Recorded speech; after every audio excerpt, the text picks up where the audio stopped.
Timun itu berbuah banyak. Tampak sebuah timun besar berwarna kuning keemasan. Bo Rondo memetik timun besar dan membelahnya menjadi dua.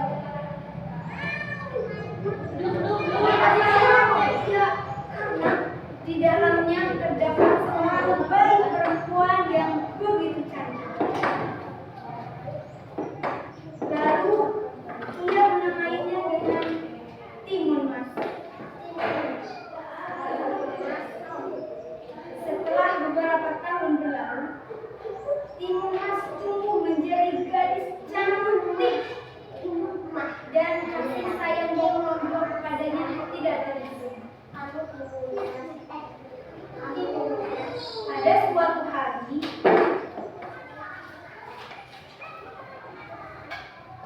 Bo Rondo mendengar suara langkah kaki dari jauh. Tuk, tuk, tuk. Ia teringat janji dulu. Lalu segera menyuruh Timun Mas bersembunyi di dalam rumah. Raksasa itu berkata, keluarkan dia wahai Bo Rondo, mana janjimu? Bo Rondo pun menjawab, beri aku 2 tahun wahai raksasa, karena Timun Mas itu belum matang.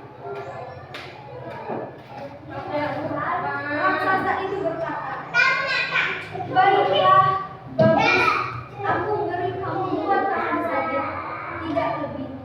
Jika kau melanggar janjimu, aku akan memakannya tiba-tiba.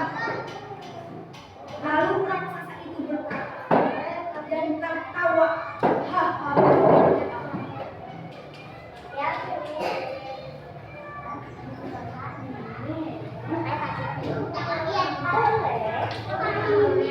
Bo Rondo masuk ke rumah menemui anak perempuan.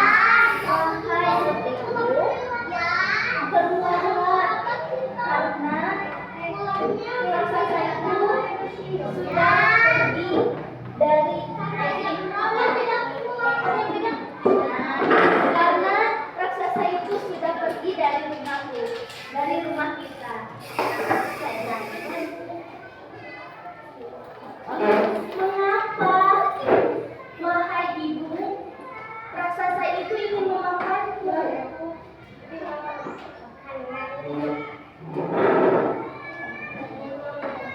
Ya anakku, memang dia ingin memakanmu, dan aku tidak rela dengan apa yang ia lakukan kepadamu.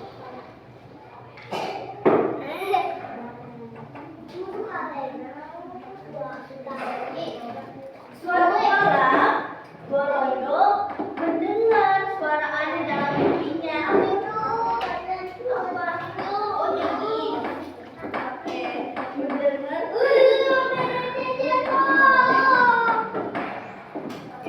Jika engkau, ini Bo Rondo lagi tidur. Bo Rondo lagi tidur ya, teman-teman. Bo Rondo lagi tidur. Mendengar suara di dalam mimpinya. Katanya gini, jika engkau ingin menyelamatkan anakmu, pergilah yang bernama Gunung Gandum. Lalu ia pergi ke gunung itu dan bertemu dengan seorang laki-laki. Kemudian laki-laki itu memberikan 4 benda, yaitu biji, mentimun, garam, jarum, dan keras. Setelah sampai di pulau, Bo Rondo memberikan 4 benda itu kepada anaknya. Wahai anakku, ada 4 benda yang akan menyelamatkanmu di hari kelak.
raksasa itu mengejar Timun Mas, tetapi Timun Mas kecapean dan teringat dengan apa yang ibunya dikatakan.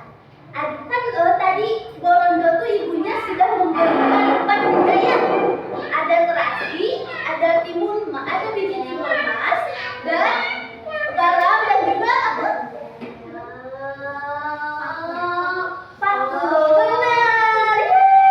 Nah, si timun mas lalu menaburkan bijinya timun karena timun mas merasa lelah terus dikejar oleh raksasa. Nah, timun mas menaburkan biji itu, tetapi raksasa terus mengejar timun mas karena percuma biji itu sudah menjadi timun, percuma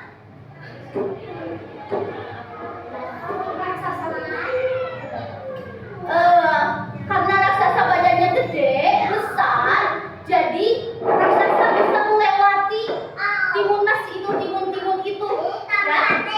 Terus lalu raksasa terus mengejar timun mas. Terus yang kedua timun mas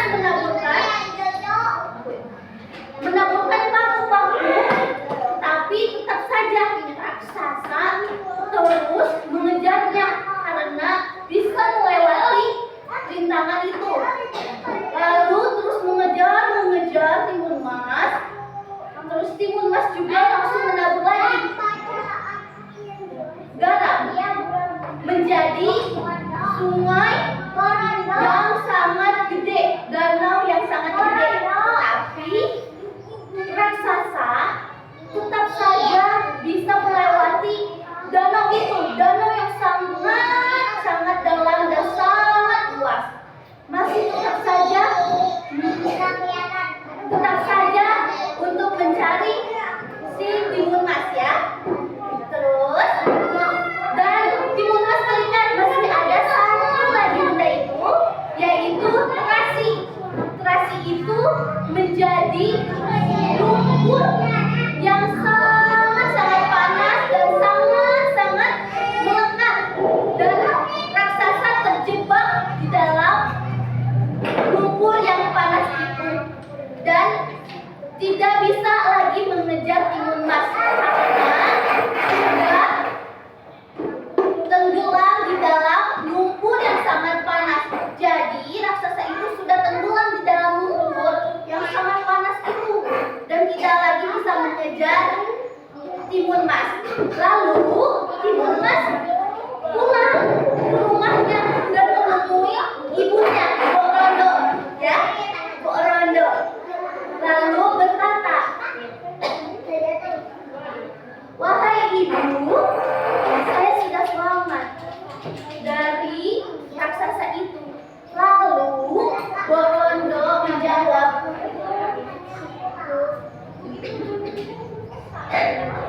"Syukur dan